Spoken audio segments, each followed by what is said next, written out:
Kuwaiti voters, men and women, will go to the polls tomorrow, Tuesday, the 6th of June, 2023, in 5 electoral constituencies to cast their votes and elect members of the National Assembly Parliament.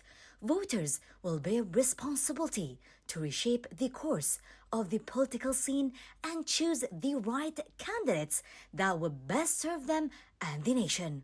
The voting process, which takes place according to the one-vote system, will start from 8 a.m. until 8 p.m. local time, after which heads of the electoral committees will announce the end of the voting process and beginning of counting, followed by the announcement of the official results. 207 candidates applied for elections, including 15 female for the National Assembly elections. Kuwaitis will choose 50 members to represent them in Parliament, with 795,920 eligible voters. The first constituency will have 34 candidates, 32 men and 2 female, and the number of eligible voters is 100,110, and the number of male voters is 48,580, and the number of female voters is 51,525.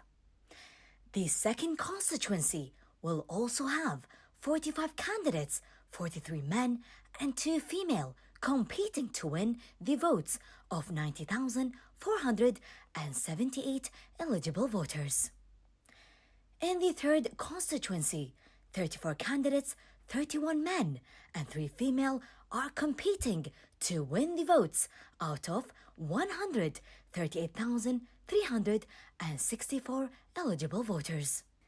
The fourth constituency will see 47 candidates, 43 men and 4 female competing to win votes out of 208,671 voters. The number of male voters is 100,330, and the number of female voters is 108,035. And lastly, the fifth constituency will witness 47 candidates, 46 male and 1 female competing to win votes out of 257,913 voters.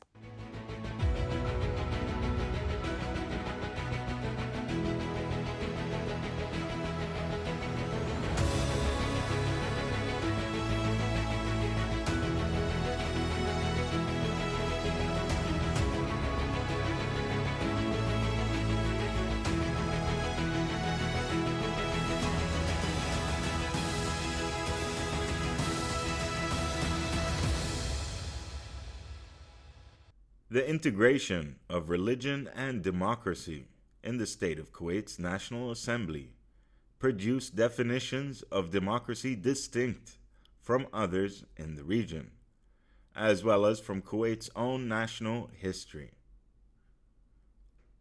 The uniqueness of Kuwait's democracy in the Arabian Peninsula is primarily due to the establishment of its parliament and constitution, making it a constitution rather than an absolute monarchy.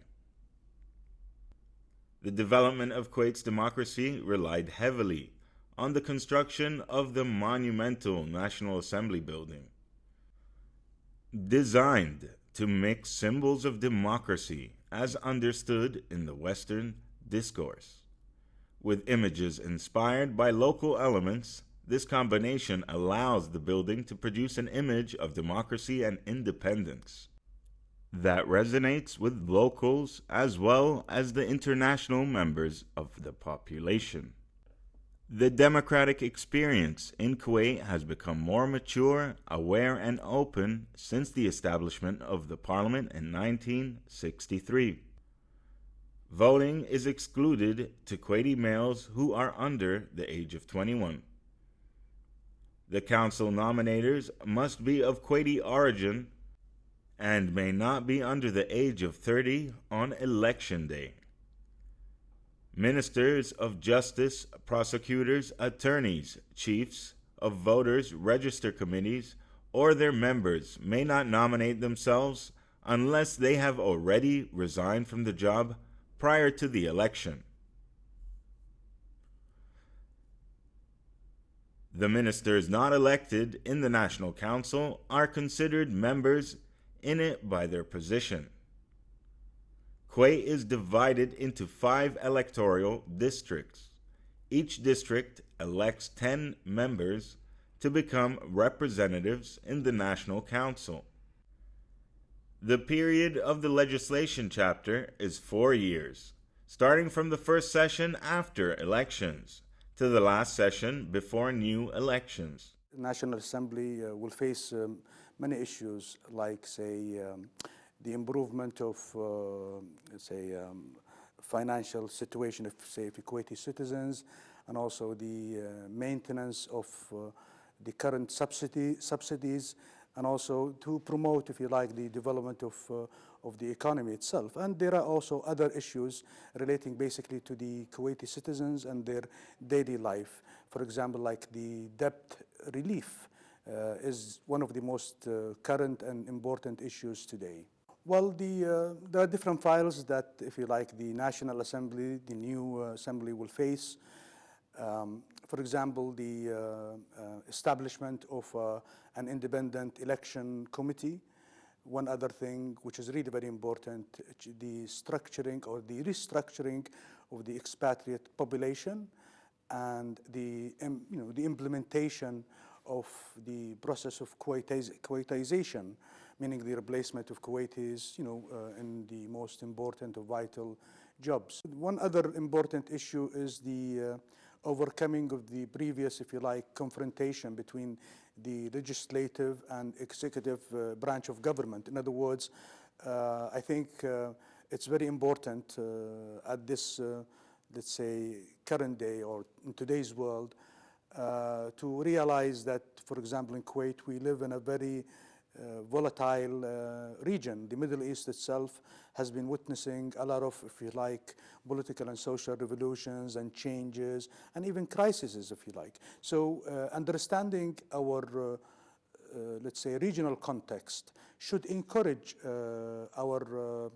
brothers and sisters, hopefully in the new assembly, to reduce, if you like, or at least manage the confrontational, let's say, relationship with the government, because both parties, the government and the assembly, represent, let's say, the most qualified Kuwaitis who, basically want to serve their own people. So in addition to, let's say, improving the political dialogue between the two branches of government, we need also to, I think, focus on overcoming the deadlock in the relationship. In other words, we need to avoid, if you like, depersonalization of political attacks upon, say, individuals either in the government or, if you like, in the assembly itself. So because the Kuwaiti citizens in general have been, if you like, almost wishing to at least stop this very, let's say, belligerent political environment. I'm not accusing any, if you like, branch of government of being belligerent, but we need to have more far-sightedness, more perception, more, or at least deeper perception of the crisis we face. Because economically speaking, for example, we are facing some kind of an inflation. The prices of basic needs in Kuwait are increasing.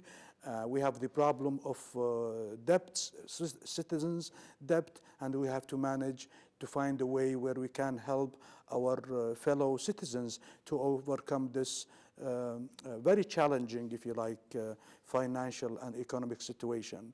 One other thing we also need to, I think that the assembly itself need to realize, or at least the members, the active members of the assembly need to realize, is that their role as members of parliament, at least their role now as candidates, and also later as members of parliament, is to improve, if you like, the local economy, is to help the executive branch of government to implement the development plans and also to achieve our, if you like,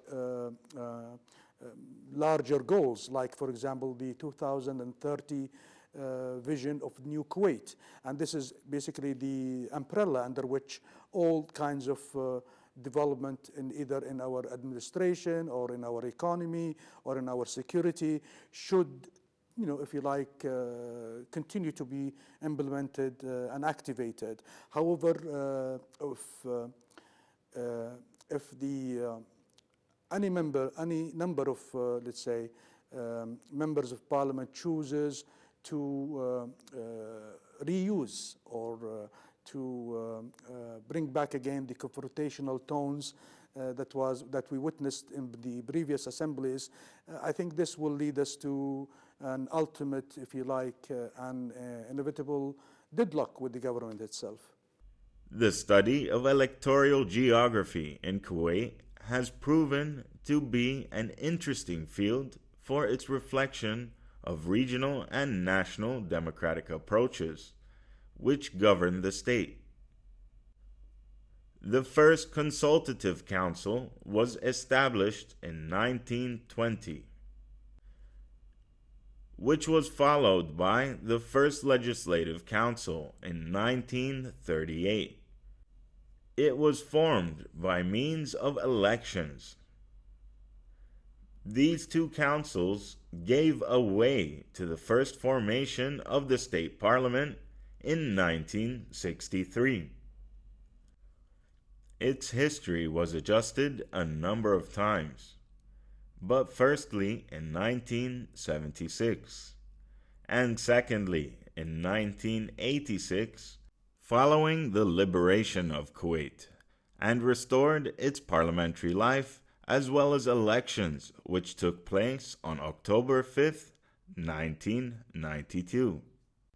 The state of Kuwait saw its maiden electoral experiment in 1930 through its municipal council, when people began to lay the foundations of societal development, formed in 1962.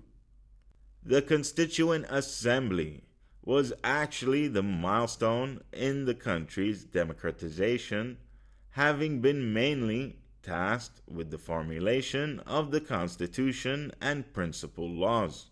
Maybe the major issue here in regards to the role of the assembly itself is to reassure Kuwaitis who have almost more than half a century of a democratic experience that our democracy is developing continually. In other words, we need to overcome, let's say, the negative aspects of our previous performance, meaning all of us, candidates, citizens, electors, government members, and so on. So, in other words, we need to realize that when we start our, the upcoming, if you like, electoral event, if you like, or elections, we are not really coming from, an empty space. We are coming from an almost 50 years of democratic experience. So, hopefully, if the assembly members, meaning both actually branches of government, the legislative and the executive branch of government, if they succeed in realizing that we live in a historical context that is very sensitive, we live in a region that is full of sensitive issues. If both branches of government realize that we have no time to waste, and I think if we reach that very positive stage of legislative and executive understanding of the major issues and goals of our country, I think we will overcome what was negative and unpromising in our previous experience. Kuwait has a unique political model, which is centered on relative political participation, as well as the National Assembly, which is the country's legislative authority. Kuwait's democratic situation and the people's desire to maintain parliamentary life are two vital factors that have stood the most difficult internal and external circumstances. Historically, the Kuwaiti democratic experience is very distinguished. In other words, I think we are the only country in, let's say, in our Gulf region that we have this very special historical democratic experience, meaning we have been dealing with the democratic issues since the early 20th century, meaning since the almost 1930s and 40s. So this experience, this very rich historical experience, is very unique, not just in our let's say Gulf region, but also in the larger Middle East region. And as Kuwaitis, both as politicians, as ordinary citizens, we need to remember or at least remind ourselves that the democratic tools we have today are very precious. They can be very practical in achieving our development plans. They can be very practical tools to improve our economy. They can be very practical tools to establish tolerance in our culture, to spread, acceptance, mutual acceptance between members of the society. So it's actually the democratic experience, at least in today's world, at least in our, let's say, local context, represents an effective tool to improve all aspects of life in Kuwait. The usual themes are constant, from fighting corruption, plans to address youth employment, to freedom of expression, housing, and education. The country has went through a period of political issues, with parliament and cabinets dissolving several times, amid discussions between lawmakers and governments. The new parliament will need to make decisions on a number of matters, perhaps none more important than Kuwait's economy.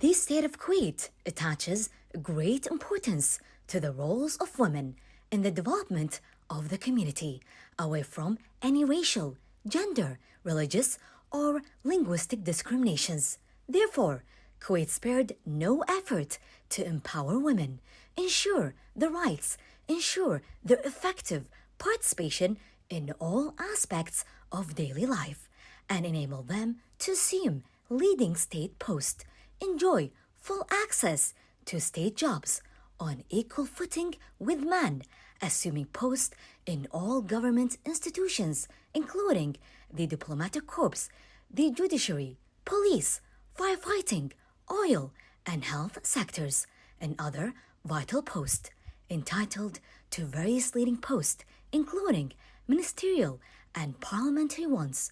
Kuwaiti women took part in the political decision-making over long years. The election of women to the assembly is a separate matter and a source of intense pride for many Kuwaitis. The winners were Rola Dashti, an American educated economist, Salwa Al-Jassar, and Asil Al-Awadi, who are both professors, and Ma'souma Al-Mbarak, who in 2005 became the country's first female cabinet minister. In 2005, a woman was chosen as a cabinet minister, with Masum Mubarak being assigned to the post of Planning Minister and Minister of State for Administrative Development Affairs. During the 2008 parliamentary elections, 27 of the 275 candidates were women. However, none of them won in the parliamentary elections on 16th May 2009. 16 female candidates contested for 50 seats for a 4-year term. 4 female candidates won their seats and became Kuwait's first female lawmakers. Kuwaiti Vision 2035 is a vision where we are talking about sustainable development in all the 17 areas. Women are there in whether it's finance, whether it's the environment, etc. But to have diversity, to have inclusion of women, we need to support women and women who have the criteria, who have the capabilities to be in these positions of leadership. Therefore, we need more women in leadership. We hope that by getting into the parliament, we will have more women in leadership. And this will not only show Kuwait's true intention of having at least 35% of women in leadership positions, but also how it has supported SDG 5. Kuwaiti women have proven their efficiency and achieved many achievements, which pushes the state of Kuwait to adopt more development initiatives that help advance the empowerment of women and develop their capabilities. These initiatives contribute to giving opportunities to Kuwaiti women to be more influential in the vision of New Kuwait 2035. The role of women was clear through their effective and distinctive participation in many fields and sectors, such as the health, social, humanitarian, and voluntary fields, and proved their efficiency in all these fields. Also, the role of the private sector in the state of Kuwait and its interest in employing women, providing them with training and qualification opportunities, and providing them with the opportunity to assume executive positions, which is the lowest important path that is being taken to reach the Sustainable Development Goals.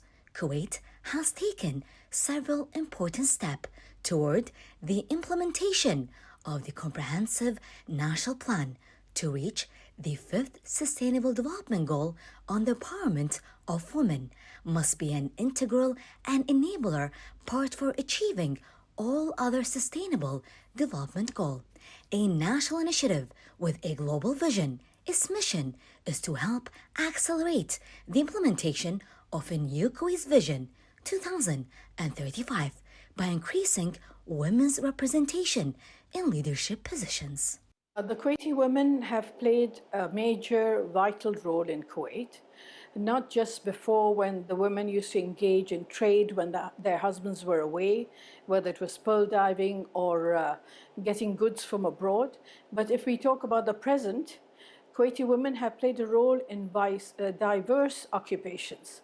And if we want to talk about right now, we've just had 2 appointments. One is the Kuwait Fund for the Advancement of Science, where a woman is heading it for the first time, Dr. Amina Rajab.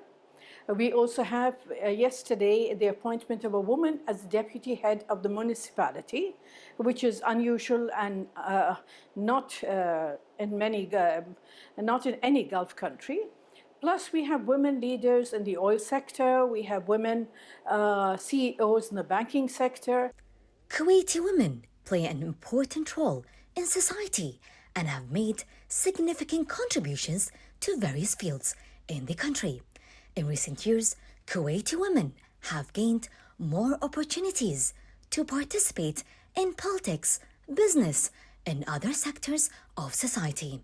Kuwaiti women gained the right to vote and run for elections, an historic vote in 2005. Let's start with when we got the right. When we got the right in 2005, Dr. Masum Mubarak was the first female minister of planning. At that time, Allah yarhamah, may he rest in peace, our Amir, Sheikh Sabah Al-Ahmed Al-Jabr Al-Sabah, was the Prime Minister. As you know, women have to register in February. She made a wise and very smart decision. She got all women registered through the civil ID. And that really helped that in 2006, most women were able to vote. And we had, at that point, more than 60% of the women had voted. But as you know, we had 4 when we were allowed, which was not just 1 vote. At that point, we were allowed to vote for more than 1, and therefore, we were able to get more women into parliament.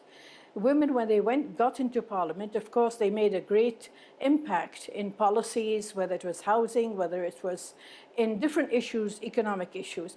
This shows that the Kuwaiti political leadership is giving priority to women's rights and empowerment and is interested in boosting women's important role in the state renaissance and development in line with the Kuwaiti Constitution provisions and the new Kuwait 2035 vision.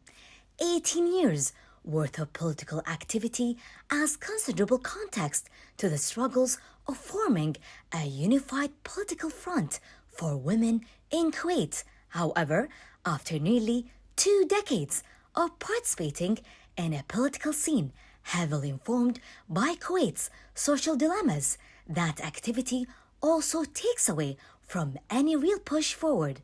On the National Assembly 2022, thousands of Kuwaitis turned up at polling stations to select 50 members after the 305 candidates included 22 women who competed for the seats in 5 different constituencies. Only 2 women were elected that time, Jinnah Ramadan and Alia Al-Khalid. It's very important to have women in the National Assembly, in any country. And the reason is that any change we want has to go through the parliament.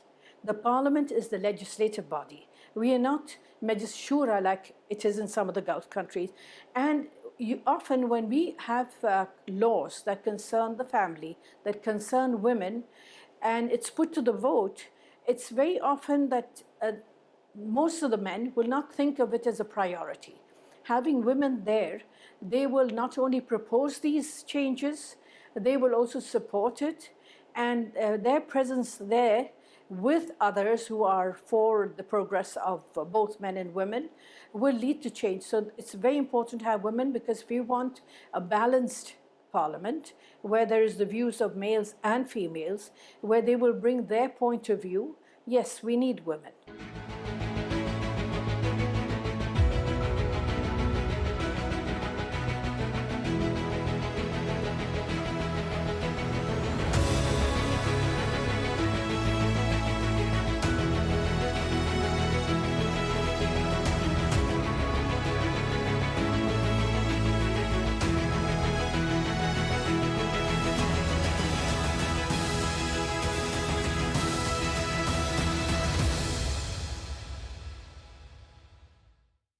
All state institutions are working hard for the success of the electoral process. Preparations for voting day by the government are finalized in order to provide the most suitable atmosphere for voters to perform their national duty to the fullest. Meanwhile, Kuwait Municipality has adopted an integrated plan to organize and facilitate the voting process in cooperation with the Ministry of Interior and other concerned bodies, with elections to highlight the country's democratic practices in its finest depiction. The municipality is fully prepared to remove all violations, and the cleaning department in general will provide containers near all schools and electoral headquarters that will be cleaned before and after the elections, in addition to removing any abandoned cars. The monitoring teams organized a field tour in the area to remove election advertisements which were erected randomly by candidates contesting in the 2023 National Assembly elections, which is a clear violation of the municipality laws. The Kuwait municipality has begun the cleaning process of polling stations from inside, as well as have removed advertisements from the streets and homes, which were not complying with regulations after the owners of these homes were issued 3 warnings at varied intervals. The activity included cleaning 6 polling stations in the governorates and distributing a number of water tankers to help carry out the cleaning process, as well as the distribution of garbage containers. The Kuwait municipality is issuing licenses for candidates' campaign headquarters for the 2023 National Assembly elections. The municipality's Public Relations Department said that 22 headquarters were licensed in the capital, 18 in Hawali, 3 in Ahmadi, and 5 in Farwaniya. The municipality added that 20 advertisement banners were removed, as they violated the law. Warnings were issued in Khaitan, Rahab, and Firdaus. The municipality called on all candidates to abide to the law in order to avoid fines, and if any abandoned vehicles are seen in the area, it will be towed to the government garage. Kuwait Municipality, by direct instruction from the General Manager, Engineer Ahmed Al-Manfouhi, we put a plan with the 3 important things to deal with. The first one is to clean all the voting stations and the schools and provide all voting stations with manpower and equipment necessary in that day. And the second one is to remove all constructing ads in the election day. And the third one is to remove all the vehicle and obstacle around the school and voting stations. We have a 3-time scale. The first one is a day before the election day. We make sure everything is clean, and the second day, which is the same day as the election day, we keep going. We look if anything happened, and everything is good, everything is clean. And the third day, after the election day, we make sure we keep everything clean and submit all the school, the school which is clean. The Ministry of Health is ready and prepared for the upcoming parliamentary elections in Kuwait, which will be held tomorrow. The medical staff and ambulances have already been assigned for polling stations. The Ministry of Health affirmed on its readiness to keep pace during election day by raising the level of preparedness and providing medical staff as well as ambulances in all polling stations, according to a plan prepared for this purpose. A medical center will be set up offering medical services to anyone in need, and a clinic affiliated with the Ministry of Health, which consists of medical staff and ambulances in case of any emergencies occurring during the 2023 National Assembly elections. We have what we call leaders on the schools where they're going to be the election held, and we have staff of personnel like paramedics and EMTs, and some of them have doctors and nurses actually there in the clinic inside the school of the election. And sometimes we cooperate with our department of inside the Ministry of Health to know whose doctors coming, how many nurses are coming, if we have to provide from our emergency department services, paramedics or nurses or EMTs. They all work together hand by hand just in case if anything happen. And then we set up the place so we can have easy access and easy entrance for anybody who's injured or ill. And if they need any transportation to the hospital, then we have an ambulance vehicle ready there, also an easy access to it, and of course, prepare to leave the school or the election site easily and smoothly. We always there before the election time, maybe 2 hours before the election times, and approximately about an hour to 2 hours after the election is completed. Maybe not all the personnel will be there at the end, because at the end there'll be nobody there except for the people who are working in the election days and who are sorting all the election papers and everything. So we make sure that we have enough personnel to handle the amount of people inside the election site. During the election day, we have hundreds of people coming to elect, but at the end, only people who are working on the sorting of the papers and finding out the numbers. So the amount of people are there, they're less, but because they're late at night, sometimes early in the morning, so we have to make sure that they are in a good health, and our personnel, they switch shifts between morning, afternoon, night, and then sometimes in the next morning. On this election day, we have I have an advice for all these citizens who are going to give their voice, to make sure that if they are chronic disease patient, to take the medication with them, to drink lots of fluid, keep on drinking water, and of course, keep yourself calm. And of course, if anything happens, don't hesitate to call any of the people who are working around from the Interior Ministry, Civil Defense, EMTs, anybody with a uniform. You can ask them for help, and make sure to ask where is the clinic. We have signs. We will put signs, and the signs will direct you to the clinic. But also, we have to make sure that you know where is the clinic at. There are wheelchairs everywhere. There are people who are volunteer to help you if you cannot walk to the clinic. So please, when you come to elect, make sure that you are in a good health. And if you take medication, bring your medication with you. Hydrate, drink water, because the weather will be hot in this election time. And please try to keep the area moving, and keep the area as empty as you can. Do not stay around until late at night, until the end of the election, because it'll be too crowded and you'll be getting tired.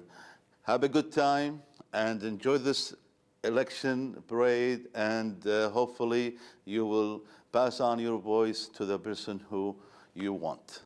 The Kuwait Fire Force and its members have become a symbol of sacrifice and dedication.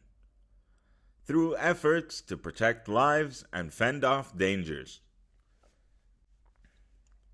No matter what the situation, whether a ferocious fire or a horrific car accident, Kuwait Fire Force comes to the rescue of people from all backgrounds and walks of life. Locally, the Kuwait Fire Force have been very active in stopping fires and dealing with accidents, earning appreciation from the masses. For its part, Kuwait Fire Force has also confirmed its readiness to deal with any emergency in the 2023 elections by developing a plan to secure polling stations, including the distribution of many firefighting points, equipped with rapid intervention mechanisms, in addition to distributing a force from the prevention and control sectors. As a government entity, the Kuwait Fire Force plays a major role in saving lives and the properties of the people.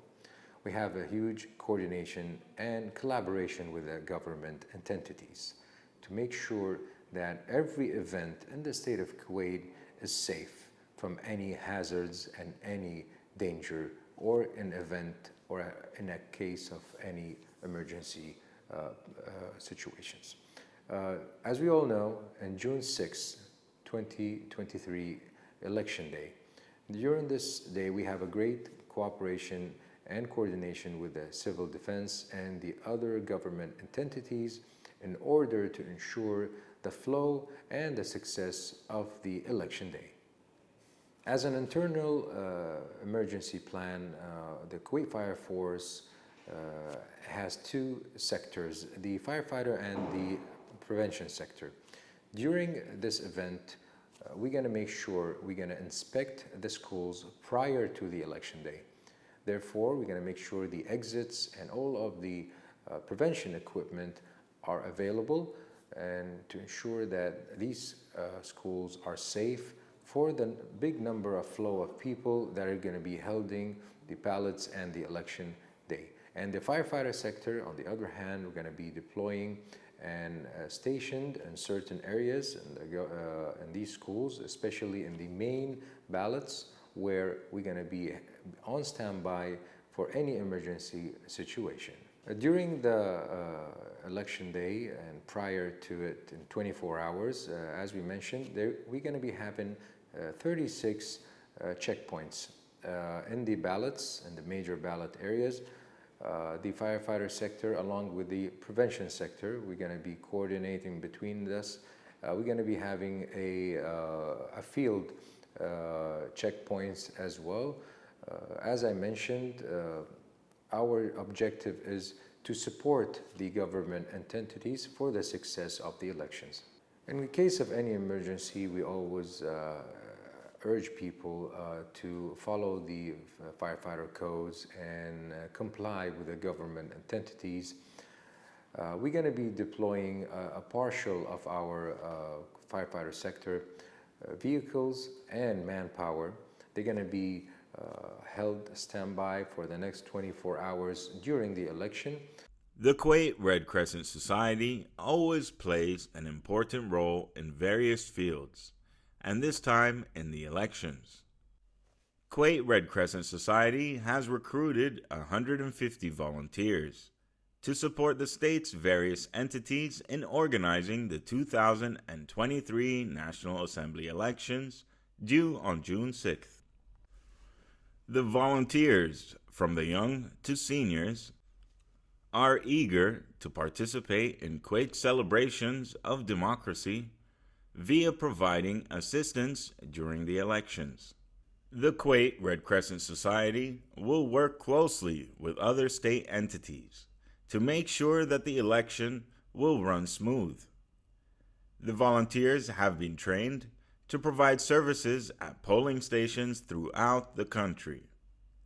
The volunteers will be tasked with providing first aid medical assistance during the election in coordination with the Ministry of Health, in addition to assisting senior voters in their journey to cast their vote. The volunteers have been trained to coordinate with each other and members of the state bodies to make the upcoming elections a success. The Kuwait Red Crescent Society plays a really major role in the election day, which is going to be in the 6th of June, and we're going to have more than 150 volunteers. They're going to be distributed equally in 5 districts in the polling stations. We will be providing a lot of services, such as we're going to help the elderly people and we're going to facilitate the election for them. That we're going to provide wheelchairs for them, and then we're going to actually carry them from the parking to the school where they could be elected. As well as we're going to also provide the same services for people with special needs. As well as actually we're going to play a role in first aid, because probably in this day it's going to be, the weather is going to be hot, especially in the afternoon. So we're going to provide refreshment, juice, water. So any person who's going to feel tired, we're going to provide for them some fluid. And as well as we're going to have a really major cooperation with the Ministry of Interior. This is something that we do actually in every major occasion, such as election day. So all the volunteers, they will be there at their schools before actually they start the election, because we have to be prepared all the strategic planning. And we actually going to be there all day long until they close the schools, because we want to be sure that we will provide all the services for all people.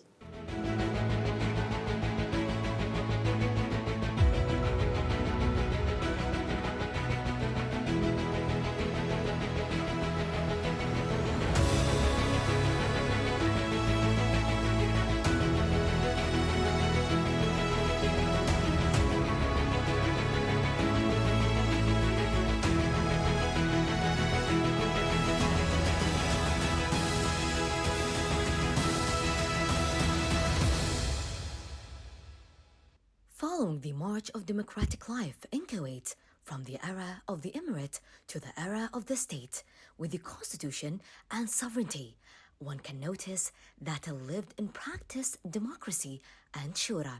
It developed from its beginnings in the diwans, where the ruler and the citizens meet in a permanent and continuous meeting in the small, almost daily parliaments, which was expressed at a later stage by the National Assembly, that great house for the people's representatives. Shura was the approach and method for the close bond relationship between the ruler and the citizens. Kuwaiti democracy is nothing but an experience distinguished by its Arabism, Islamism, and its authentic Gulf value, in which the individual dissolves within the group and everyone strive for a better life in which harmony, peace, and tranquility prevail. Accordingly, parliamentary and political life remain brimming with the atmosphere of democracy, through which the citizen enjoys freedom of expression, freedom of choice, freedom to decide his own destiny, and the winner in the end will be the citizen Kuwait.